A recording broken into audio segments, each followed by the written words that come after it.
Good morning, everyone. We'll go ahead and get started with service. We'll begin with opening meditation. If you could all please join me in Gassho. By effort and heedfulness, discipline and self-mastery, let the wise one make for himself an island which no flood can overwhelm. The foolish and ignorant indulge in heedlessness, but the wise one keeps his heedfulness as his best treasure. Namo Amida Butsu. Namo Amida Butsu. Namo Amida Butsu. Namo Amida Butsu. We'll continue with the three treasures. Fortunate is it to be born into human life. Now we are living it.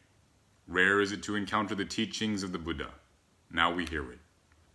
If we do not seek the truth of the Dharma in this life, in what life shall we find it? Let us reverently take refuge in the three treasures of the truth. I take refuge in Buddha. May we all together absorb into ourselves the principle of the way to enlightenment and awaken within us our highest aspiration. I take refuge in Dharma. May we all together be submerged in the depth of the Dharma and gain wisdom as deep as the ocean. I take refuge in Sangha. May we all together become units in true accord, in a life of harmony, in a spirit of universal brotherhood, freed from the bondage of selfishness. Even through ages of myriad of kalpas, hard is it to hear such an excellent, profound, and wonderful teaching. Now we are able to hear and receive it. Let us thoroughly understand the true meaning of the Tathagata's teaching. Namo Amida Butsu. Namo Amida Butsu. Namo Amida Butsu. Namo Amida Butsu. Namo Amida Butsu. Now we'll have sutra chanting. We'll be chanting Junirai.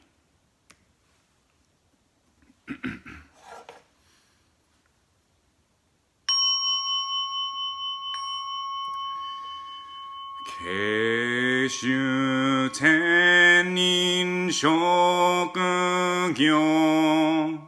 Amira senyo zokuson Zai mimyo annako Muryo bushi shuinyo Konjiki shinryo nyosen no Shama tagyo nyozomu Ryomoku jonyaku shonen e Koga chorai mirason Menzen enjo nyomangatsu Iko yunyo sennichi gatsu Shonyo tenku kushira Koga chorai mirason Kannon chorai kanchuju Shuju myoso hoshogon Nobuku gero makeman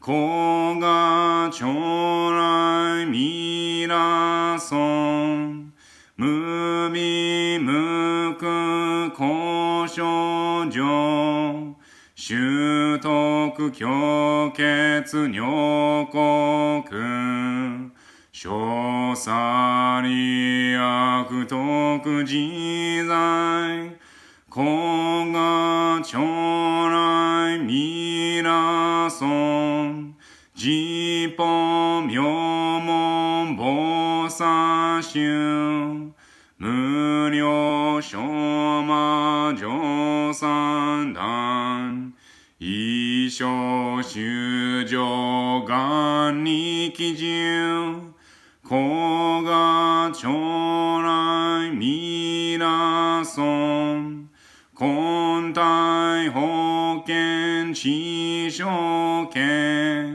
Zengon shoujo myorai san Oi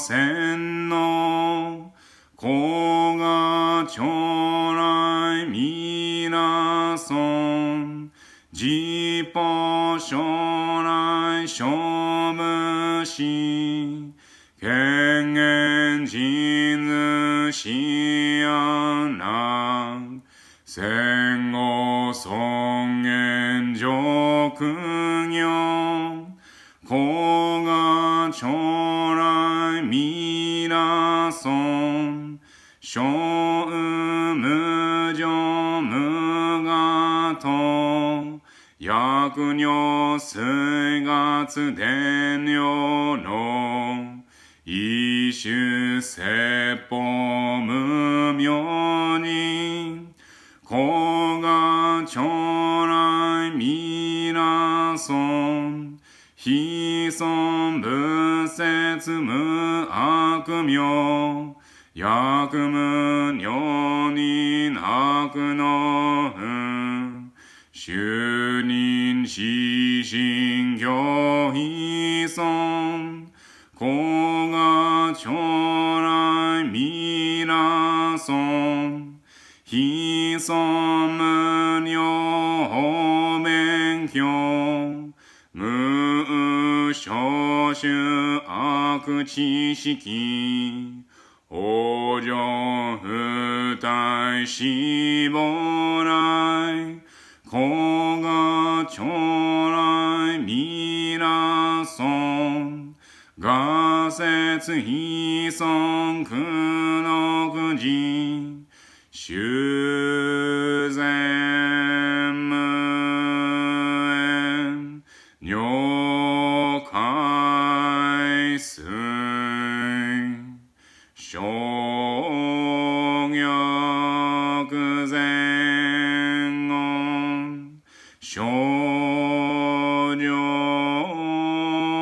者聖宗上小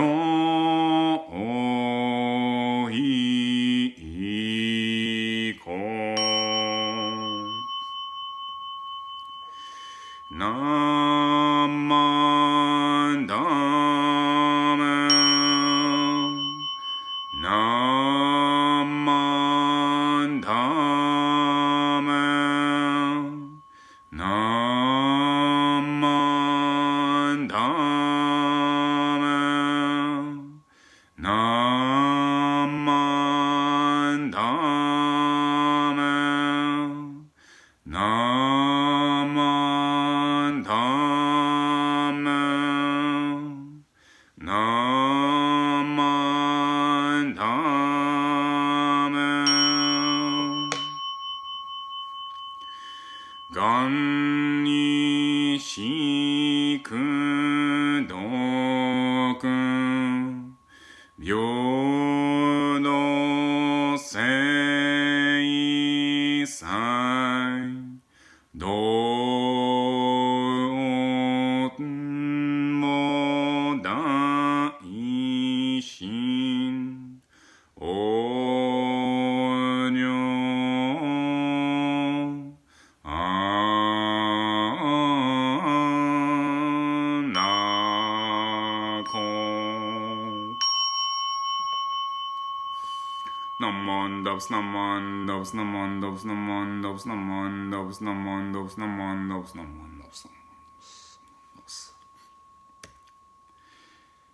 We'll now have the reading of the Golden Chain.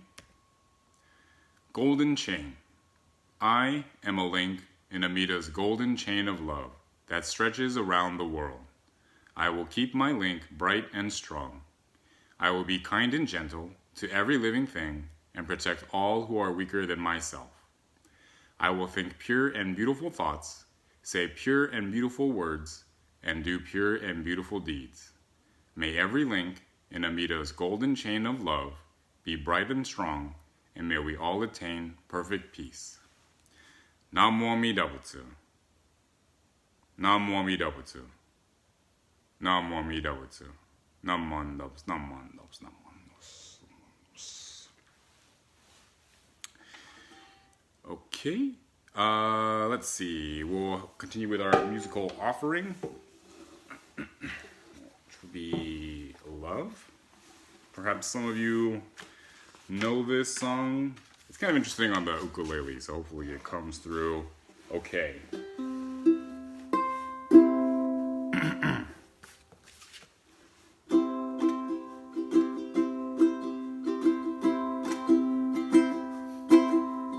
L is for the way you look at me. O is for the only one I see. V is very, very extraordinary. E is even more than anyone that you adore, and love is all that I can give to you. Love is more than just a game for two. Two and love can make it. Take my heart, but please don't break it. Love was made for me and you. L is for the way you look at me. O is for the only one I see. V is very, very extraordinary. E is even more than anyone that you adore, and love is all that I can give to you. Love is more than just a game for two. Two and love can make it. Take my heart and please don't break it. Love was made for me and you. Love was made for me and you. Love was made for me and you.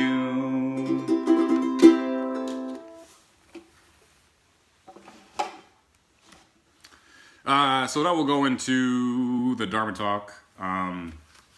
I apologize for what was going on last week. I guess Comcast was updating the infrastructure. So I guess a lot of people were, of course, at home and using the internet. And so to make it better, they were doing a little bit of construction, but that meant that the signal was kind of wonky last week. And then there was actually a day where we didn't have any internet, but now it should be back to normal, if not better. So hopefully there won't be any other interruptions. I hope everyone had a fun 4th of July yesterday. There was definitely a lot of fireworks that I heard going into the night. I think they didn't stop until maybe after midnight. But while it's wonderful, it's great, and I think it's important for us to have pride in our country. I think it's also important for us to recognize that while we have this wonderful history of America, that we were not the first ones here. So before there was people living on this land. They had their own country, and then eventually got taken over by America. So I wanted to tell a story from that culture. It is quite often put as Native American or Indian, but both of those terms I think are a little tricky, because when you say Native American, that it implies that they are American when they actually predated America. And then Indian is just an outdated term because that's what they thought they landed in India, which clearly they didn't. And so that one is just incorrect. And I came across a term which was introduced to me by one of my Canadian friends, and they say First Nations. So they also use that term in the Pacific Northwest. So I thought that was a really cool term, this idea of First Nations, because they were the ones that were here first. And so to call them American is almost to diminish them. You know, to call them Canadian too is to like almost diminish them. So to call them First Nations, I think, is a more appropriate term. Obviously, we always want to ask people, and so that they have them self-identified, but for now, we'll call them First Nations. So this one story from the First Nation, it has to deal with a raven and a crow are main characters, and then also this idea of a potlatch. So a potlatch is a term taken from the Chinook jargon, which is essentially a large celebration. There's different reasons why you would have a potlatch. It would be like a marriage would be a reason. If someone important passed away, to dedicate certain things. There's a lot of reasons to have a potlatch, and of course, differing with the region, with the nation, it would be different. But there was this tradition of the potlatch, which is a huge gathering that would take a long time to plan. Sometimes it would take years. And the purpose of it was gift giving. So for the host to give gifts to all of the people there during the celebration, that was kind of what it centered around. But there was a lot of food, a lot of dancing and singing, and a good time. So this really fun celebration that they had. And this practice was actually outlawed in Canada. So believe it or not, it was outlawed because it seemed like it was against the principle of accumulating wealth within a single family. But eventually it got repealed, luckily. Anyway, so to understand the story, you have to understand these couple concepts. One, and this is really just my personal, is that there's a difference between a raven and a crow. They're both blackbirds, but they're different. So I looked it up a little bit. You can look it up, of course, yourself if you want to know a little more of the difference. But I guess one of the differences is ravens are larger. Ravens have kind of a wedge-shaped tail if you look at them flying from underneath, versus a crow, which is more of a fan shape. And then also the crow is the bird that goes caw caw, versus the raven, which I actually didn't have a chance to look up a raven's noise, but maybe I can give you a raven call on a different Dharma talk. Anyway, so they have a different, I guess, kind of call. Either way, so raven was a very lazy bird, very lazy. In the summer, while the animals were busy gathering food for winter, raven would be flying around, having fun, and joking around with them. So raven just laughed at crow when he was urged to follow the squirrel example, right? If anyone has seen squirrel, grabbing different kinds of food and digging holes to put them in the ground or putting them in the trees. But eventually, of course, it changed from summer, as it is very nice right now, into winter, and it got very cold. So raven went to see squirrel to see if he could get some food, because he did not save for himself. Squirrel, of course, had lots to eat, but the squirrel scolded him, and rightfully so, as he said, "You refused to work and to save for winter, and you also poked fun at me, so now you get what you deserve." Raven went to other animals, looked at bear, and bear was, of course, hibernating, so it did not help. And now Raven was very hungry. So Raven, while not the maybe most diligent of the animals, was very clever. And so Raven decided to trick one of the other animals and decided that, seems like crow would probably be easy to fool, so I'll go see crow. Raven went to crow's nest and said, "Cousin Crow, we must talk about your coming potlatch." So, of course, as I explained earlier, this very large celebration. And Crow answered, "Wait, I haven't planned for a potlatch." And Raven just kind of ignores it and goes, "Everyone's talking about your potlatch. Will you sing at it, Crow? Everyone loves your voice. Your voice is just fantastic. You got to tell me that you're going to sing at your potlatch." So Crow is now thinking to himself, "What potlatch? Wait, did you say you like my singing? My singing is really good?" And Raven says, "Yeah, we love your singing, Crow. Winter's cold and everything is dead and it's really sad, but if you were to sing with us, it would warm everybody up inside. Everyone would be happy. So you gotta go, you gotta practice your songs, you gotta get ready for all the food, you gotta cook, you have to really prepare for your potlatch." So now Crow stopped really hesitating about whether or not he had actually told anyone that he was going to have this potlatch. But now he's thinking to himself, "Oh man, everybody loves my singing. Everybody wants to come and see me. So I've got to prepare, got to make the food, got to practice my singing, got to go learn some more songs." So then Crow was on his way and preparing. So Raven told Crow that he would go and double check with everybody, but instead, Raven actually went with his invitations, and he told everyone, come to my potlatch, Raven's potlatch. I worked very hard to get it ready. You know, Crow's in the back helping a little bit, but mostly it's been me. There'll be lots of delicious food, and Crow even told us that he's going to sing. So Raven invited all of these different animals, except for Squirrel. So I guess Squirrel, because he had refused any food, he wasn't invited. But everyone else was invited to Raven's potlatch. When he returned to Crow, Crow was of course busy cooking and singing, and Raven told him, everyone's coming. Be sure to fix all the food. Everyone's going to be hungry because they're coming through the cold from all over the forest, and your songs are sounding so good. Crow, your potlatch is going to be fantastic.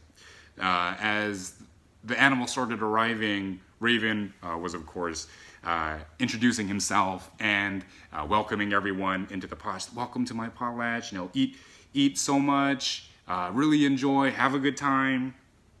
But he went over to Crow, and as Crow was getting ready to eat, Raven said, hey, you can't eat. It's time for you to get up and sing. Everyone's been asking for you. So Crow began to sing.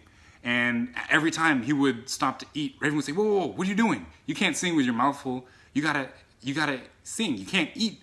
And unfortunately, Crow was unable to eat for the entire night. He was always singing. He was getting hungrier and hungrier, and his voice was actually getting hoarser and hoarser. Until all he could do was let out this caw, caw. So apparently that's where crows get their caw from. So as was the custom, the leftover food was gathered up by the guests and taken home. So probably like a lot of family gatherings that a lot of you have, you take all the food home and try to give it to all the guests. I don't know if they had the to-go boxes, but they took them home in some way. So at least Crow thought, I won't go hungry if I invited all the other guests, because the tradition is with the potlatch is that if you get invited to one, then you have to invite the host to your potlatch. So kind of like a wedding or a birthday party or something. Anyway, so one of the rules with the potlatch is that if you get invited, you have to invite the other ones. And so Crow wasn't really too worried, because he was thinking to himself, well, even though I didn't really get to eat tonight, it's okay, because I'll be able to eat at everyone else's potlatch when they have theirs. But he didn't know that Raven had told everyone that it was his potlatch. So everyone invited Raven, and the invitations never came to Crow. So he was very sad, while Raven was not hungry for many different winters. So Crow, who'd been fooled, was reduced to starving and never regained his singing voice. So that's why he spends the winters begging for scraps of food. That's why we hear him say caw, caw, caw, and that's probably also why he's a little bit smaller than Raven. This is a fun story. It's kind of like the ant and the grasshopper. This kind of, winter and not wanting to be diligent and prepare for the future, and then you kind of get your comeuppance. But there's this aspect of Raven and Crow in their relationship. So for myself, I thought it was important for 3 different reasons. So the first one, of course, to be diligent. This is one of the values within Buddhism that we really push. Is we want people to be diligent, as best we can. We're all human, but if we can prep a little bit, if we can be ready, if we can work our hardest, then that will, of course, lead to a happier life. But the other 2, the one is that Crow was fooled because he was susceptible to someone really building up his pride, his self-image, his ego, just as Raven did.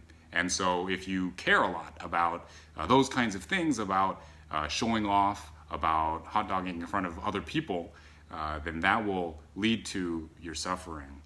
And then in the same way, or not the same way, but related to it, I think an important aspect of the story is this idea of the potlatch. And I think this idea of giving to a lot of people and then in turn receiving from them when they give to you. I think it's a bit ironic, I suppose, that this was a custom that was outlawed in the name of probably like capitalism or something. But just this idea of having this wonderful party where the whole purpose of it is to give to all of the people.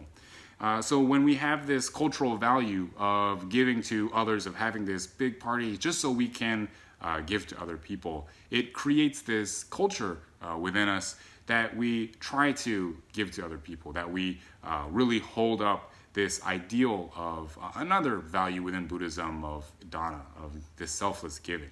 And obviously it's not always selfless because we do get invited and we do get to partake. But in understanding that ideal, we recognize the importance and how fantastic it can be to be giving to other people.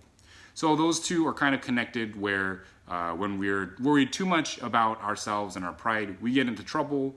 But if we are very concerned about helping others, then it will hopefully help us out.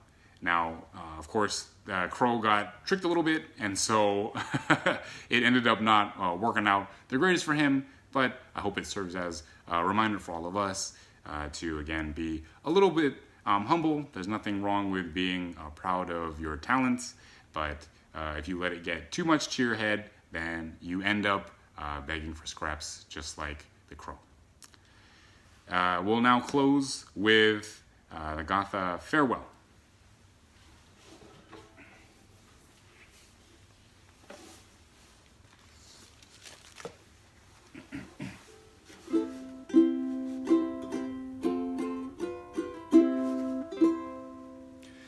Dharma school is over for another day.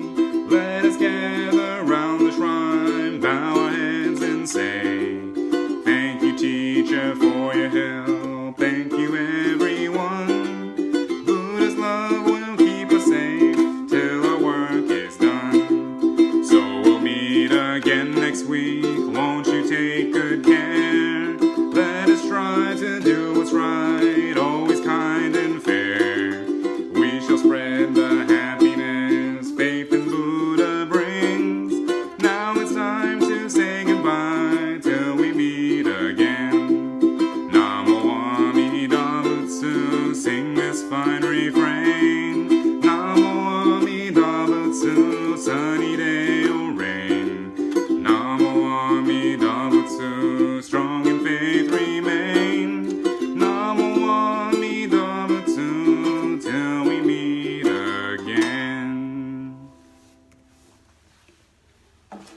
If you could all please join me in Gassho for closing meditation.